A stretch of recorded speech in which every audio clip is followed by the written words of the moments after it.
शिव पुराण का संबंध भगवान शिव और उनके अवतारों से है। इसमें शिव भक्ति, शिव महिमा और शिवजी के संपूर्ण जीवन चरित्र पर प्रकाश डाला गया है। साथ ही इसमें ज्ञान, मोक्ष, व्रत, तप, जप आदि के फल की महिमा का वर्णन भी मिलता है। हालांकि शिव पुराण में हजारों ज्ञान और भक्ति की बातें हैं। 1. धन संग्रह। अच्छे मार्ग से धन संग्रहित करें और संग्रहित धन के 3 भाग करके एक भाग धन वृद्धि में, एक भाग उपभोग में और एक भाग धर्म कर्म में व्यय करें। इससे जीवन में सफलता मिलती है। 2. क्रोध का त्याग। क्रोध कभी नहीं करना चाहिए और न ही क्रोध उत्पन्न करने वाले वचन बोलने चाहिए। क्रोध से विवेक नष्ट हो जाता है और विवेक के नष्ट होने से जीवन में कई संकट खड़े हो जाते हैं। 3. भोजन का त्याग। शिवरात्रि व्रत करने से व्यक्ति को भोग एवं मोक्ष दोनों ही प्राप्त होते हैं और महान पुण्य की प्राप्ति होती है। पुण्य कर्मों से भाग्योदय होता है और व्यक्ति सुख पाता है।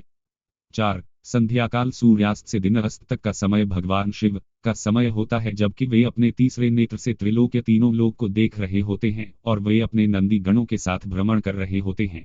इस समय व्यक्ति यदि कटु वचन कहता है, कलह क्रोध करता है, श्वास करता है, भोजन करता है, यात्रा करता है या कोई पाप कर्म करता है तो उसका घोर अहित होता है। 5. सत्य बोलना। मनुष्य के लिए सबसे बड़ा धर्म है सत्य बोलना या सत्य का साथ देना, और सबसे बड़ा अधर्म है असत्य बोलना या असत्य का साथ देना। 6. निष्काम कर्म। कोई भी कार्य या कर्म करते वक्त व्यक्ति को खुद का साक्षी या गवाह बनना चाहिए कि वह क्या कर रहा है। अच्छा या बुरा सभी के लिए वही खुद जिम्मेदार होता है। उसे यह कभी भी नहीं सोचना चाहिए कि उसके कामों को कोई नहीं देख रहा है।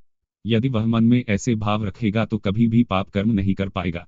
मनुष्य को मन, वचन और कर्म से पाप नहीं करना चाहिए। 7. अनावश्यक इच्छाओं का त्याग। मनुष्य की इच्छाओं से बड़ा कोई दुख नहीं होता। मनुष्य इच्छाओं के जाल में फंस जाता है तो अपना जीवन नष्ट कर लेता है। अनावश्यक इच्छाओं को त्याग देने से ही महासुख की प्राप्ति होती है। 8. मोह का त्याग। संसार में प्रत्येक मनुष्य को किसी न किसी वस्तु, व्यक्ति या परिस्थिति से आसक्ति या मोह हो सकती है। यह आसक्ति या लगाव ही हमारे दुख और असफलता का कारण होता है।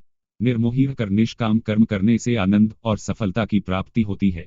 9. सकारात्मक कल्पना। भगवान शिव कहते हैं कि कल्पना ज्ञान से महत्वपूर्ण है। हम जैसी कल्पना और विचार करते हैं वैसे ही हो जाते हैं। सपना भी कल्पना है। शिव ने इस आधार पर ध्यान की 112 विधियों का विकास किया। अच्छी कल्पना करें।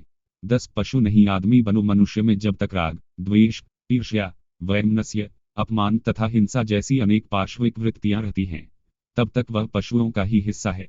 पशुता से मुक्ति के लिए भक्ति और ध्यान जरूरी है। भगवान शिव के कहने का मतलब यह है कि आदमी एक अजायब घर है। आदमी कुछ इस तरह का पशु है जिसमें सभी तरह के पशु और पक्षियों की प्रवृत्तियां विद्यमान हैं।